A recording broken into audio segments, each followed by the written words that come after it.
Hi friends, ఇవాళ video వచ్చేసి సింపుల్గా ఈజీగా కట్ వర్క్ ఎలా స్టిచ్ చేయాలో చూపిస్తాను చూడండి. నేనైతే నెక్ అయితే మనం కట్ వర్క్ కుట్టేటప్పుడు నెక్ కట్ చేసుకోకూడదు అనమాట. నెక్ కట్ చేసుకోకుండా ఓన్లీ ఈ మనం బక్రం ఉంటుంది కదా, బక్రం కాదండి, పేపర్ స్టిప్. ఇది పేపర్ స్టిప్ ఉంటుంది కదా, దాన్ని మాత్రం ఇలా కట్స్గా కట్ చేసేసుకోండి. ఇది నేను కటింగ్ వీడియో అయితే తీయలేకపోయానండి, ఎందుకంటే ఇది అర్జెంట్ బ్లౌజ్ అనమాట. 3 బ్లౌజెస్ వచ్చాయి. 3 కూడా కట్ వర్క్ పెట్టమన్నారు, కానీ 2 మాత్రం పెట్టాను. ఒకటి నార్మల్గా స్టిచ్ చేశాననమాట, ఎందుకంటే సన్నటి క్లాత్కి కట్ వర్క్ అనేది సెట్ అవ్వదు. కట్ వర్క్ అనేది కుట్టిన తర్వాత చాలా జనాలకి ఏంటంటే లేస్తుందనమాట పైకి. అలా లేవకుండా ఎలా స్టిచ్ చేసుకోవాలనేది ఇవాళ మీకు చెప్తాను చూడండి. కట్స్ అనేది చూడండి ఎలా రావాలో. ఇలా నేను ఇప్పుడు మామూలుగా హ్యాండ్తో మార్కింగ్ వేశానండి. ఇవి మనం మూతలతో ఏదైనా ఒకటి వాడి మనం కట్ వర్క్ గీస్తూ ఉంటాం కదా, అలా కాకుండా మనం చేత్తోనే మనం ఎన్ని ఇంచులకు పెట్టుకుంటున్నాం అనేది పెట్టేసుకొని కట్ వర్క్ అనేది గీసుకున్నామంటే మనకి లేసినట్టుగా రాదండి. మూతలతోని డబ్బాలతోని గీస్తే కొంచెం దగ్గరగా వచ్చేసి ఈ కట్స్ తిరిగే దగ్గర లోపలికి వెళ్ళిపోయి అది వేసుకున్నప్పుడు లేసినట్టుగా వస్తుందన్నమాట. అలా రాకుండా ఉండాలంటే మనం మామూలుగా హ్యాండ్తో ఎలా కట్ చేసుకోవాలనేది మీకు నేను నెక్స్ట్ ఎప్పుడైనా కట్ చేస్తున్నప్పుడు వీడియో తీసి పెడతాను చూడండి. నేను ఈ పేపర్ స్టిప్ మనం కట్ చేశాను కదా, ఇంకా నేను దీనికి ఒక్కొక్కసారి ఏంటంటే సన్నటి క్లాత్కి మనం కట్ వర్క్ వేస్తున్నామంటే ఈ పేపర్ స్టిప్కి కూడా లైనింగ్ వేస్తానండి. మనం వేసే లైనింగ్ పైన ఈ పేపర్ స్టిప్ పెట్టేసి ఐరన్ చేసుకుంటే అతుకపోతుంది అనమాట, కొంచెం షైనింగ్ ఉన్న సైడు. దాన్ని తీసుకొచ్చి ఇలా మనం ఇప్పుడు లైనింగ్ పార్ట్ పైన ఇలా పెట్టామో అలా పెట్టేసి స్టిచ్ చేసి ఉల్టా తీసేస్తే మనకి వక్రం షీట్ అనేది ఆ సన్నటి క్లాత్లోంచి కూడా కనిపించదు అనమాట. కానీ ఇక్కడ నాకు పై క్లాత్ మందంగానే ఉంది కాబట్టి నేను డైరెక్ట్గా పేపర్ స్టిప్పే స్టిచ్ చేస్తున్నాను అనమాట. ఇక్కడ ఐరన్ కూడా చేయలేదు. చూడండి, పిన్స్ పెట్టేసుకొని ఇలా నీట్గా ఈ కట్స్ తిరిగే దగ్గర మూలలుగా రాకుండా ఉండాలి. మనం వేసే స్టిచ్ అనేది రౌండ్గా తిరగాలన్నమాట. ఆ కట్స్ ఎలా ఉందో అలా నీట్గా తిప్పుకోవాలి.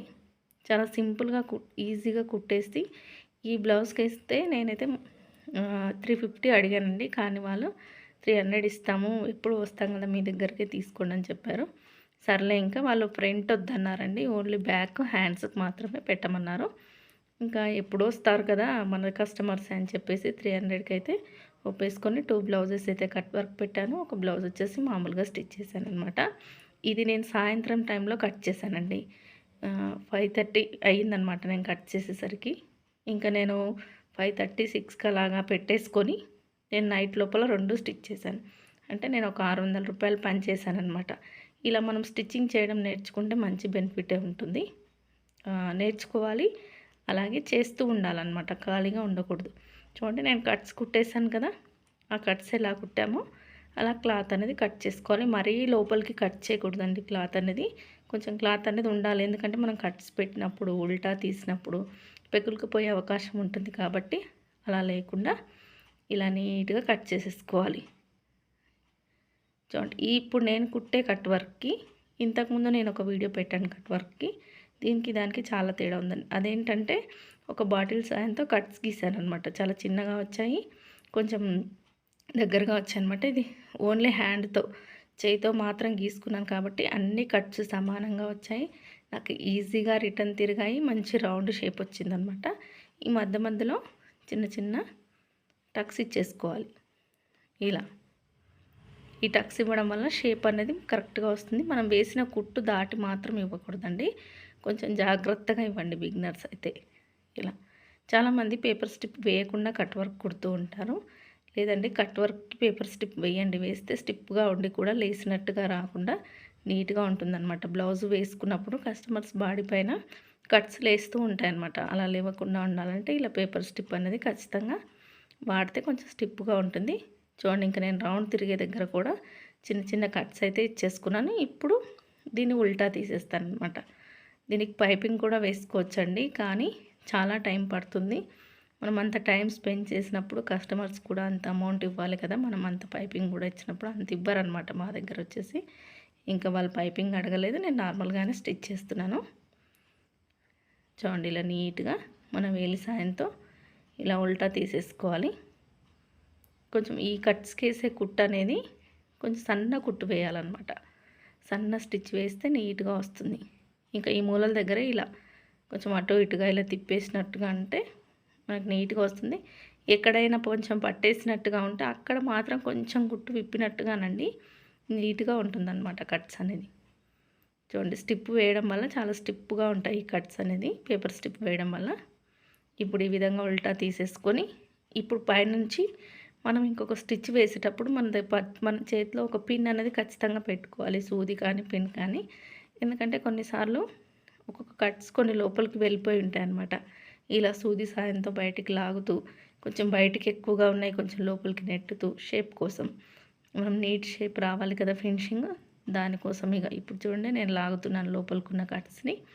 ఇలా మనం వేలు పెట్టి లాగినా కూడా రానివి ఇలాంటి సూదు సాయంతో పిన్ను సాయంతో మనం బయటికి లాక్కుంటూ పైనుంచి ఇలా ఈజీగా స్టిచ్ వేసుకుంటూ రావాలి. చూడండి ఈ మనం వేసే స్టిచ్ కూడా మూలలుగా రాకుండా నీట్గా కట్స్ ఎలా అయితే కట్ చేసామో అలా రౌండ్ తిరుగుతూ రావాలన్నమాట కుట్టు అనేది. కొంచెం స్లోగా వేయాల్సి ఉంటుంది. ఇలా స్టిచ్చింగ్ నేర్చుకొని ఇలాంటి పని చేయడం వల్ల మనకంటూ డబ్బుకు అనేది మరీ ఎక్కువగా సంపాదించుకోకపోయినా మన అవసరాలు తీర్చుకోవడానికి ఉంటుందండి. ఖచ్చితంగా నేర్చుకున్న వాళ్ళు ఎవరైనా ఉంటే మాత్రం వర్క్ చేయడం స్టార్ట్ చేయండి, ఖాళీగా ఉండకండి. ఏదో ఒక పని, రోజు ఒక బ్లౌజ్ కుట్టుకున్నా చాలే అన్నట్టుగా. అసలే కుట్టని వాళ్ళు ఒకటి కుట్టండి, ఒకటి కుట్టేవాళ్ళు 2 కుట్టుకోవడానికి టార్గెట్ పెట్టుకోండి, 2 కుట్టేవాళ్ళు 3కు టార్గెట్ పెట్టుకోండి. మీకే పని చేసే ఇంట్రెస్ట్ పుడుతుంది, ఖాళీగా ఉండలేరు అనమాట. కొన్ని రోజులు పని చేయడం అలవాటు చేసుకుంటే తర్వాత ఖాళీగా ఉండాలనిపించదు అనమాట అస్సలు. చూడండి నేను కుట్టే అమ్మాయి రావట్లేదు, ఒక్కదాన్నే మేనేజ్ చేసుకుంటున్నాను ఇప్పుడు. రోజుకి మినిమం ఒక 5 బ్లౌజులు ఖచ్చితంగా కుట్టాలి. నేర్పించే వాళ్ళకి నేర్పించేసేసి చూయించేసేసి నేను మినిమం 5-6 బ్లౌజులు అయితే కుట్టాలని డిసైడ్ అయ్యాను అనమాట. ఇప్పుడు చూడండి ఈరోజు ఈ బ్లౌజ్ కుట్టిన రోజు వచ్చేసి 2 కట్ వర్క్ కుట్టాను, అలాగే 250 రేట్ గల బ్లౌజెస్ ఒక 2 కుట్టాను, ఒకటి ప్లెయిన్ బ్లౌజ్ కుట్టాను, ఒకటి లైనింగ్ బ్లౌజ్ కుట్టాను. మొత్తం 6 బ్లౌజెస్ ఏమో కుట్టాను అనమాట, డిజైన్ బ్లౌజులే. దాంట్లో 4 డిజైన్ బ్లౌజులే. అలా నేర్చుకోవడం వల్ల మనకు మంచి బెనిఫిటే ఉంటుంది కాబట్టి ఖచ్చితంగా నేర్చుకోండి. నేర్చుకొని ఖాళీగా ఉండకండి. మీరు మిస్టేక్స్ పోయినా కూడా కుడుతూ ఉండండి. చూడండి ఇప్పుడు ఎక్స్ట్రాగా ఉన్న క్లాత్ మొత్తం కట్ చేసేస్తున్నాను. ఇప్పుడు వచ్చేసి ఎక్స్ట్రా క్లాత్ అంతా కట్ చేసేసి బ్యాక్ డాట్స్ వేసేస్తే మనకి అయిపోయింది. మామూలు బ్లౌజ్ కంటే కూడా మనకు ఒక 10-15 మినిట్స్ ఎక్కువగా పడుతుందన్నమాట ఈ బ్లౌజ్కి. మీరు ఆ బ్లౌజ్ మామూలు బ్లౌజ్ 1 గంట కుట్టారనుకోండి, ఇది 1 గంటన్నర అనుకోండి, కానీ ఇక్కడ అమౌంట్ ఎక్కువగా వస్తుంది కదా, అది చూసుకోండి. షోల్డర్కి ఎదురుగా బ్యాక్ డాట్ అయితే వేసేస్తున్నాను చూడండి నేను ఇక్కడ. ఇలా నీట్గా వేసేయాలి.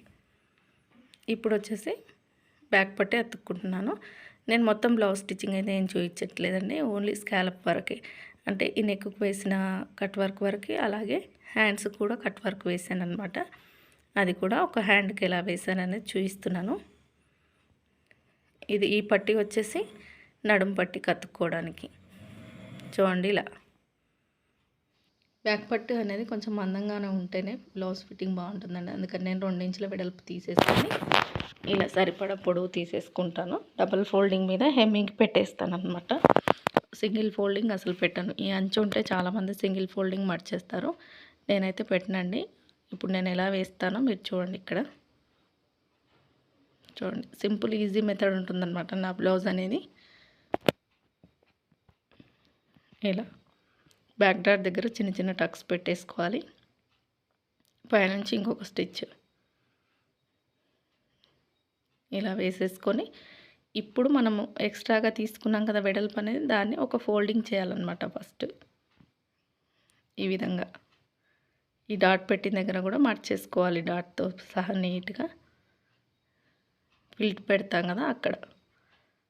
ఇప్పుడు ఇది మొత్తం ఫోల్డింగ్ చేసేసి మిడిల్లో కొంచెం లావు స్టిచ్ వేసుకోవాలి. మనం ఇది చేతి పని చేసిన తర్వాత ఆ కుట్టు విప్పదీసేయాలన్నమాట. కుట్టు వేసుకోకపోయినా పర్వాలేదండి, స్టిచ్చింగ్ చేసేటప్పుడు ఇలా దీన్ని మర్చేసి కూడా వేసుకోవచ్చు, మన ఇష్టం అది. ఇప్పుడు బ్యాక్ పార్ట్ అయితే రెడీ అయింది కదా, అలాగే సేమ్ అలానే ఇప్పుడు ఒక హ్యాండ్కి అయితే కట్ వర్క్ ఎలా స్టిచ్ చేసుకోవాలనేది చూసేయండి. టైలరింగ్ చేయడం వల్ల చాలా లాభాలు ఉంటాయండి. ఎంతంటే మన బ్లౌజ్ మనం స్టిచ్ చేసుకోవచ్చు నేర్చుకోవడం వల్ల. ఇలా ఎవరికైనా రోజు 2 బ్లౌజులు కుట్టినా కూడా మినిమం మీ ఏరియాలో 150 తీసుకున్న 300 సంపాదించుకున్నట్టే కదా. ఈ రోజుల్లో ఎంత సంపాదించినా కూడా డబ్బు అనేది సరిపోవట్లేదు కాబట్టి ఖచ్చితంగా మన చేతి ఖర్చులకంటూ మనం ఏదో ఒక పని చేసి ఎర్న్ చేసుకోవాలన్నమాట. చూడండి ఇక్కడ నేను ఎలా స్టిచ్ చేస్తున్నానో చూడండి.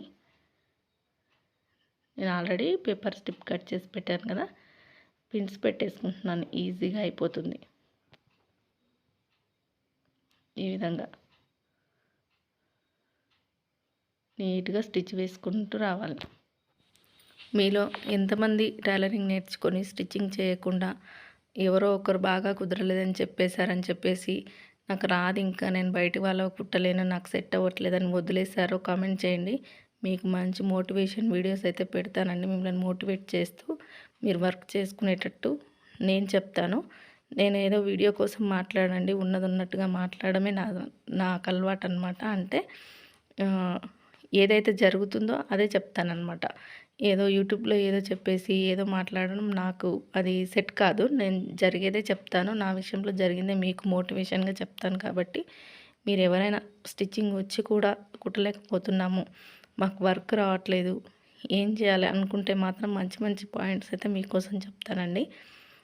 ఛానల్ చూసేవాళ్ళు సబ్స్క్రైబ్ చేసుకొని లైక్ చేయండి.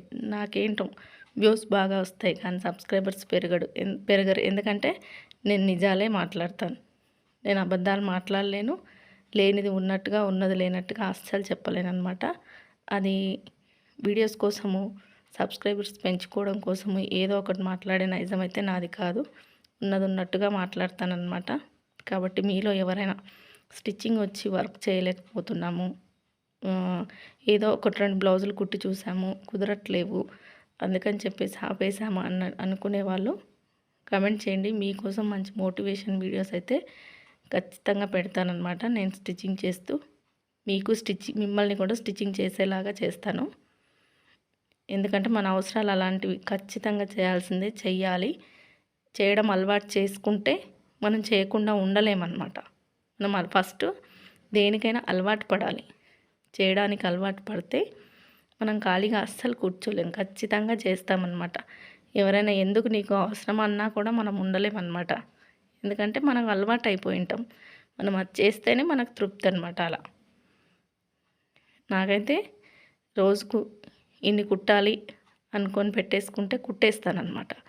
కూర్చున్నానంటే మొండిగా కూర్చొని కుట్టేస్తాను. మిషన్ దగ్గరికి ఒక్కొక్క రోజు వెళ్ళలేదనుకోండి అసలు ఇంక ఇంట్రెస్ట్ రాదనమాట. నాకు ఇంట్రెస్ట్ వచ్చిందనుకోండి ఎన్నైనా కుట్టగలుగుతాను. కట్ చేసి ఉంటే 8 బ్లౌజులు 9 బ్లౌజుల వరకు కూడా కుడతానమాట. అంటే ముందు రోజు కట్ చేసి ఉండాలి, మధ్యలో ఎవరు డిస్టర్బెన్స్ చేయకూడదు. అలా ఉంటే 7-8 బ్లౌజుల వరకు ఈజీగా స్టిచ్ చేస్తాను. డిజైన్ ఉన్నా కూడా స్టిచ్ చేస్తానన్నమాట. అలా స్టిచ్ చేయగలగాలి, ఓపికను పెంచుకోవాలి, బద్ధకంగా అస్సలు ఉండకూడదు. ఒక బ్లౌజ్ కుట్టేవాళ్ళు 2 కుట్టండి, లేదా రోజు ఒకటైనా కుట్టడం అలవాటు చేసుకోండి. చేసుకుంటే మీకు వర్క్ అనేది పెరుగుతుంది.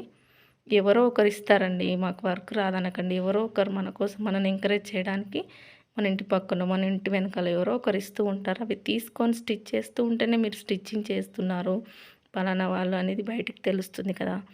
మనం లేడీస్కి ఏంటంటే ఏదైనా స్టార్ట్ చేస్తే తొందరగా క్లిక్ అవుతుందండి. ఎందుకంటే మౌత్ పబ్లిసిటీ అనేది ఎక్కువ ఉంటుంది. పలానా ఆమె ఇప్పుడు బట్టల షాప్ పెట్టామనుకోండి, శారీస్ అమ్ముతుందంట, పలానా ఆమె స్టిచ్చింగ్ చేస్తుందంట, బాగా చేస్తుంది అన్నట్టుగా అలా ఉంటుంది. ఫస్ట్ మీరు చేసే పని నలుగురికి తెలిసేలా చేయండి, అప్పుడు మీకు వర్క్ అనేది పెరుగుతుంది. ఈ వీడియో మీకు నచ్చితే లైక్ చేయండి, సపోర్ట్ చేయండి, సబ్స్క్రైబ్ చేసుకోండి.